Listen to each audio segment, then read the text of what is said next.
It started as a way to make positive changes in society, but some critics argue it went too far. Tonight we discuss the woke movement. Hello, I'm Arlen Naidoo and this is The Heat.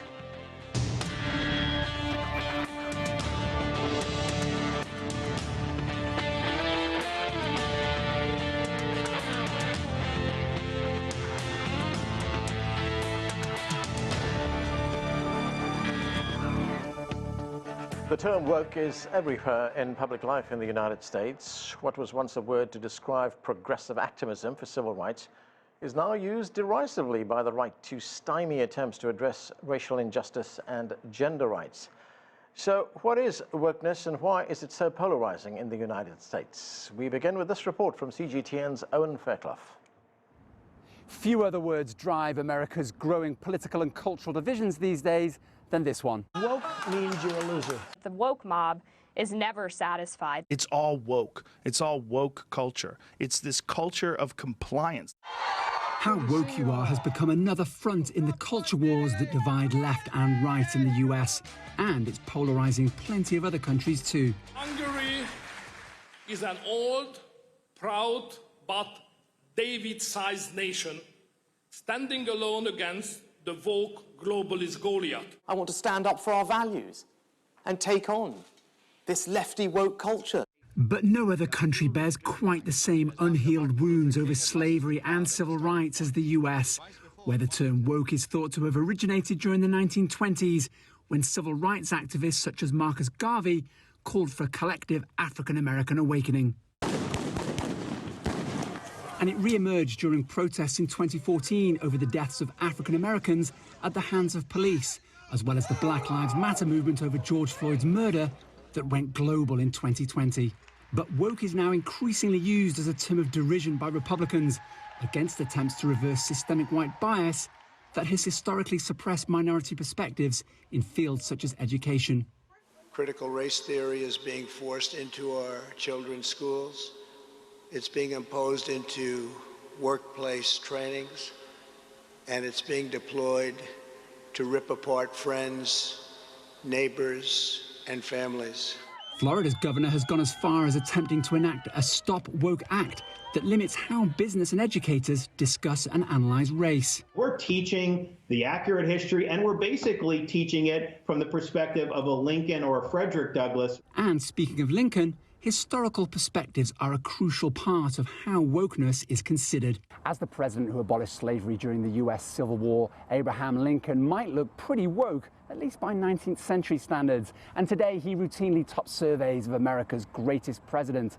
But one of his predecessors, Andrew Jackson, is now so reviled for his treatment of Native Americans, his image is going to be replaced on the $20 bill by leading abolitionist Harriet Tubman. And yet even Lincoln didn't escape the movement to take down divisive statues during those 2020 protests, some objecting to the optics of this monument, others for Lincoln's role in the execution of Native Americans. We're not glad anyone or anything tear America apart. And as the US prepares for midterm elections with these ideological divides over wokeness growing ever wider, more and more polls are reflecting growing concern that some kind of new civil war is looming. Owen Fairclough, CGTN, Washington. Let's bring in our panel here in Washington, D.C. Imani M. Cheers is Associate Director of the School of Media and Public Affairs at George Washington University. Also in D.C., Douglas Sloan is the Vice President of the D.C. branch of the NAACP. Jaden Horan joins us from Miami. He is a political commentator and Editor-in-Chief of Sonia. And Jackson Hinkle is a political analyst and host of The Dive. He joins us from Los Angeles. Welcome to all of you. Douglas Sloan, let's talk about that term woke and the whole movement called wokeism. It's very controversial. I mean, it's ridiculed by some people. Others think it's not such a bad idea. There was an article actually in Bloomberg which said that there is a positive side to wokeism. It brings attention to things like racism and social injustice. Do you agree with that? I do, to the extent that the original term, as your piece had pointed out, had to do with cultural and race awakening of people that of black people in the United States that Marcus Garvey had originally termed, and it caught fire again in the 90s when my generation, Generation X, was running around with, Lions of Judah and Africa's around our neck and African garb, saying Assalamu alaikum, and being cognizant and aware of institutionalized racism, of systematic oppression, of all these different institutions in ways that that were essentially hurting Black people and people of color in this country and preventing us from moving forward economically and socially. So to an extent, being woke is good. However, we've seen the right has completely co-opted the term into being something negative. Right. How can being awakened to social injustice be negative? It shouldn't be, but it is. Well, that's the right. Yeah, there are positive sides, Douglas, as you point out. But what do you say to those who say, look, and they're not necessarily on the right wing. There are people who say, look, this is preachy, it is self-righteous, it is alienating, and most importantly, it deflects attention away from actually addressing those problems. Well, I wouldn't necessarily say that. You can get into the different factions of either party or either movement that are a bit extreme. For example, when some people say fund the police, the original idea behind defund the police, the original idea behind defund the police was to direct some of the money and resources used towards law enforcement towards preventative measures in our urban centers to try to get at crime at its root, to address some of the social inequities that we find throughout this country. But then some people within the movement on the left said, no, we actually don't want any police in our cities, which is crazy. You obviously must have police to address issues regarding crime, but that's kind of what you get at. You have some people that maybe take the meaning and twist it away from its original intent, and when that happens, that can cause problems on both sides. Jaden Horan, one of the weapons that the woke movement has in its arsenal is the cancel culture. A nonconformist is cancelled. I mean, in some instances, people lose their online audiences, and taken to its extreme form, people are cancelled, they lose their jobs. I mean, what do you make of that? I mean, it's a form of silence and intimidation. Certainly, there are parameters for discourse in a civil society. However, the woke movement has narrowed those parameters and has changed the definition of words. We have the rapper Lizzo, who was in trouble for using a term that once upon a time, and when we say once upon a time, we mean less than a decade ago, was in popular parlance. And her apology used another term, which is now offensive, differently abled, and she apologized to that community and then was turned around and slammed for that apology because that is also now offensive, which is of itself a neologism that was designed to erase the harm done from using words like the one she used in her rap. So, I have to say that in a civil society, when we have the parameters of speech, what we need to truly define is what is actually allowed in our discourse, not what is deemed harmful. Harmful is the perception of the person receiving it. An idea that you find disagreeable is not harmful. Harmful is an idea like racial supremacy. Harmful is an idea like that sexism, or that a sex is better than another sex. Right. Those are harmful ideas. But the idea that simple words or history is harmful and should be hidden is ludicrous. And this is the real problem. At Soigné, we basically decided that we wanted to create a space for freedom of speech and freedom of creativity for artists of all types, of the left and the right, because there is now a movement in the creative arts to enforce conformity, arguing that creatives can only create from their own point of view, and that people like indigenous designer Nichelle Juliana in Philadelphia, who wanted to write and create protest designs about Puerto Rican colonization, was told that she wasn't allowed to do that during the Black Lives Matter movement because it wasn't her time to speak for her people. It was convenient for an indigenous person to speak because it was more convenient for black people to speak. And this is the problem with wokeism, is that it takes people and people groups and uses them as fig leaves for an agenda and then discards them when they're no longer important. Gay men and gay women are now subservient to the idea of the transgender movement. They are being erased. I've interviewed lesbians who feel that they are being encouraged to come out as transgender because they are presenting, according to psychologists and people within their own community, as men. And because they're presenting as men, they should become men. This is really problematic. And we see this from each community, that the woke culture says that it's actually advancing, but then the moment it is no longer convenient, like we have with the Asian American and Pacific Islander community, with the case of Harvard, the moment it is no longer convenient, we discard it. We have Jewish hate crimes not being prosecuted in New York, and yet we had a march against Jewish hate in New York that said those things would be solved pre-pandemic.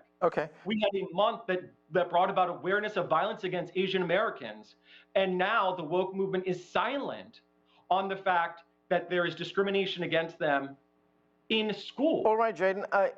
So we really have to address the fact that wokeism is in fact an ideology. And while we should always talk about racial injustice, and there should always be a movement towards equality. Okay, I want to get to. All right, I want to get to Los Angeles, Jaden. Right, I want to get to Los Angeles. I want to get to Jackson Hingle. Jackson, great to have you with us on the show. Welcome to the show. What do you make of those points that Jaden just outlined there, especially his initial point that the woke movement and wokeism is something, it's an ideology, as he called it, that's being used to silence and intimidate people? Thank you for having me on. I'll keep it short and sweet. Look, the global ramifications of wokeism, which I view to be the new neoconservatism, are disproportionately negative. You have all these people who claim to be, the saviors of humanity, the savior of all oppressed people, who have the moral high ground no matter what. But at the end of the day, they remain willfully, ignorant to the irrationality of their claims and the damage that they do with the things that they preach. I'll give you one example real quick here. That, of course, being this wokist approach to the war in Ukraine. If you happen to come out and oppose someone like Volodymyr Zelensky, you're instantly canceled by the woke mob. Meanwhile, these wokists are they themselves supporting far right-wing nationalists fighting in the Donbass. It's completely insane. One other example is what we see from figures like Alexandria Ocasio-Cortez in the United States Congress. She's coming out and saying that if any country, X, Y, or Z, doesn't support the Western values that she holds on to surrounding the LGBTQ community, then it is upon the United States to sanction said country into oblivion, sanction the poorest people in the world into oblivion because they don't agree with the worldview of one Alexandria Ocasio-Cortez. It's completely delusional and it needs to come to an end. Jackson, what do you make of the point that I raised with Douglas Sloan at the beginning of the program, that sometimes people, commentators, activists, etc., are so preoccupied with the terminology that is being used that they're not focusing on the actual problem? I'll give you an example. You're in Los Angeles right now, and according to recent numbers, 60,000 people in Los Angeles are homeless. It's a serious problem, but the Homeless Service Authority in the city is running a campaign, spending money, in which they're asking people now to use the term not homeless, but unhoused. In fact, they tweeted about it, and some of the responses were very interesting. I'll read some of the responses to you. People responded by saying, why didn't anyone think of this before? That will definitely solve the problem. Of course, that was being very sarcastic. But do you want to know why people have lost confidence in their government leaders? Because of nonsense like this. I mean, do these people have a point? Yeah, they 100% have a point. I mean, at the end of the day, these issues that we're dealing with, whether it's homelessness, whether it's, geopolitical crises, what we need to do is actually come together and bring about real solutions. In the case of homelessness, I think housing people is a suitable option to, this crisis. 60,000 people, that's a lot of people in Los Angeles that need homes that currently don't have them. Why are we spending money on indoctrinating people with how we should talk about the unhoused or the homeless, whatever you want to call them, instead of actually giving them homes, if that's what these people actually support. It makes no sense whatsoever. And it brings me back to the point of the individuals who claim to be woke are actually completely ignorant to the irrationality of their claims and the damage that they do to the rest of the world. You see it left and right all across the United States. Fortunately for us, though, I do think there is a pushback from average Americans who right now are understanding that their wages are on a real decline, inflation is on the rise, and they don't care about what virtue signaling is being shoved down their throat. What they care about is getting food on the table and a roof over their head each and every day. Imani, great to have you with us as well. As we've been hearing here, one of the criticisms of the woke culture is that it's out of touch with ordinary people. Should authorities like the Los Angeles Homeless Service Authority be spending money on changing terminology, etc.? Should we be preoccupied with what is essentially language engineering rather than address the problem? Yes, thank you so much for having me. This is a thick conversation, so I'm going to try to also be concise with my comments and my feedback. But I will say that no, I don't think that we should be focused necessarily on vernacular and should really be addressing the issue. And what I find incredibly disappointing and honestly disheartening is the fact that when we use terms such as occupation in the sense of Russia and Ukraine, it's one thing, but when we use the term occupation when it looks like Israel and Palestine, then there's an entirely different conversation to be had. And so I would just like to maintain consistency. If we're going to use words and if we're going to talk about atrocities, if we're going to talk about issues, whether they be globally, whether they be locally, or whether they be nationally, but there is a consistent use of those terms with the magnitude. People are people, whether they're Palestinians, whether they're Ukrainians, whether they're white, black, Hispanic, Asian Americans, whatever it may be, that we have a consistent use to talk about social justice, which is important. Wokeism has been coined as a way in which to scapegoat larger issues, but the reality is there are serious challenges in our country. There are serious challenges around the globe around issues of inequality. And we should be able to have those conversations on a very human list and a very human basis, unlike what we're doing right now. Douglas Sloan, that's a very important issue that Imani has raised there. The fact that there is lack of consistency when we use these terms. She pointed out the two examples of the way occupation, that term is used when it comes to the conflict in Ukraine, and the way it's used when it comes to the conflict between the Israelis and the Palestinians in the Middle East. I'm in agreement. And I would also like to point out what with the gentleman said earlier regarding the woke mob, or regarding people using the people that seem to have the microphone in this instance. I think that it's often, and this has been my experience, those are often the people that are in the minority that are making the most noise regarding this. So, in terms of when we're going to set rules or boundaries in terms of what we can and cannot say, it's often the people that are in the minority. It's not the majority that are making the noise and that are often trying to set the rules of what is fair and what is not fair, and what can be said and what cannot be said, and where the boundaries are. Right now, it's very difficult to establish those boundaries. We don't know who's making these rules. It's the advent of social media that has allowed people that never had a voice before to suddenly have a huge voice and to influence people outside of their homes.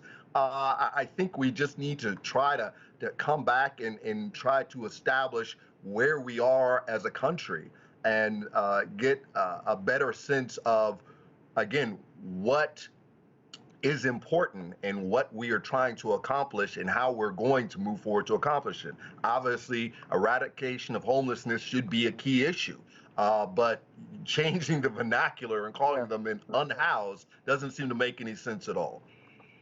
Jaden, as Douglas says, who is making these rules? Isn't the problem the fact that who decides what's acceptable and what's not acceptable? Well, I mean, essentially, it is a mob, right? We have social media. We have social media, the advent of social media, that has allowed people who are able to aggregate outrage and then target it towards individuals, target it towards companies, and target it towards state actors. And frankly, that is problematic.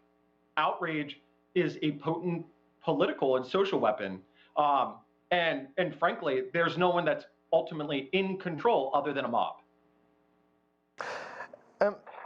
Jackson Hinkle, when we look at the whole idea of wokeism, I mean, do you see any sort of very clear political fault lines that divides this movement? I mean, can we just assume that it's the Democrats who support the woke movement and not the Republicans? The Republicans criticize it. Is that where the fault line lies? I don't know if we necessarily can. I feel like the fault lines around the woke movement align more so with the intelligence community and the deep state, if you will, the FBI, the CIA, because they can weaponize any single cultural issue and the moral high ground of any single cultural issue to weaponize the situation into what they see best fit. I mean, we've seen that with the war in Ukraine, for example. We have seen that when people are going after Donald Trump. We've even seen that through the Roe v. Wade situation that unfolded not too long ago. This is all across the political spectrum. We see individuals, left and right, neoconservatives and the broader Democratic Party, who are weaponizing these issues. And there's only a few people who are really pushing back against it. You have paleo-conservatives, some MAGA brand conservatives, libertarians, and I'd say Marxists push back against it as well. So we live in a very interesting time where the lines are not all that clear.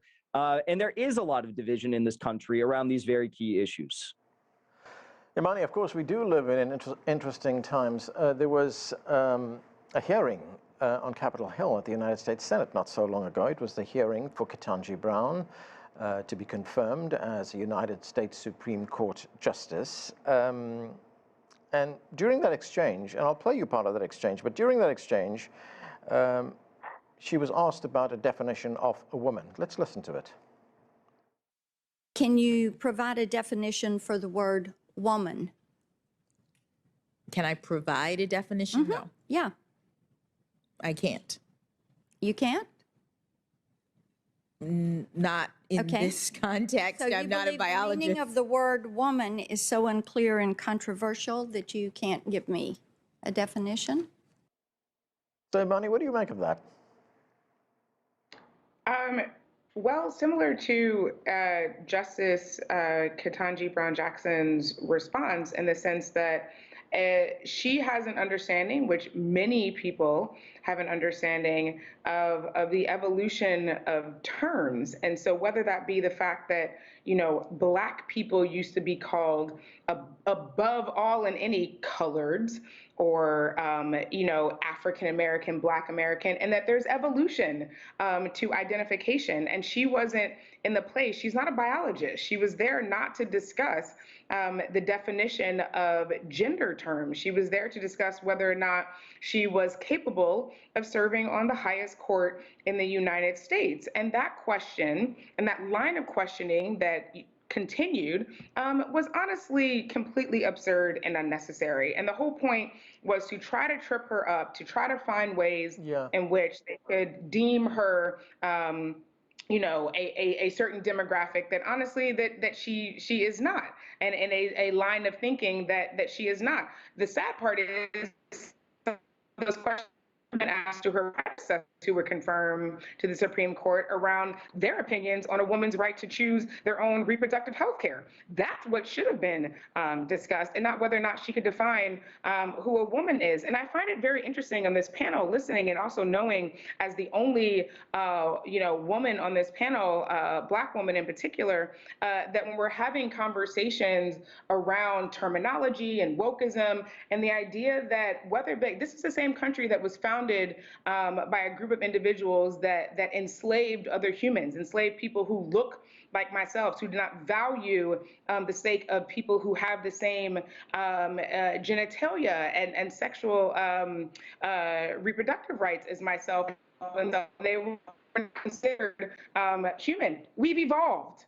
Is that wokeism to evolve on thinking? Is that wokeism to say that, you know what, actually all people are created equal, not all men, not all cisgendered men, not all white men are created equal, but all of us, and the evolution of thinking. So whether we want to demonize that as wokeism, or we just want to have an understanding of an evolution of thought, an evolution of reality, an evolution of the way in which our country and the people who live in this country and our citizens of this country interact with one another, that is not a bad thing. And what I'm hearing in this conversation is that the understanding and the push towards an inclusive society is something that is deemed as negative, and that's really disheartening. All right, Jaden, very briefly, your response to that. It is frightening to hear a proponent of illiberalism claiming the mantle of liberalism. Every advancement in social progress in this country up to this point has been to increase the freedoms and rights of new groups of people. Now we have a movement of people that are looking to harm others in order to advance rights. That is the distinct difference between progress and wokeism. Douglas, very quickly, I've got about a minute left. We're also seeing the woke movement creep into corporate America. You know, we now see minorities being featured in advertisements prominently. We see women being featured in advertisements as well. But the conservatives hate that. In fact, they've coined an expression, and that expression is, go woke, go broke.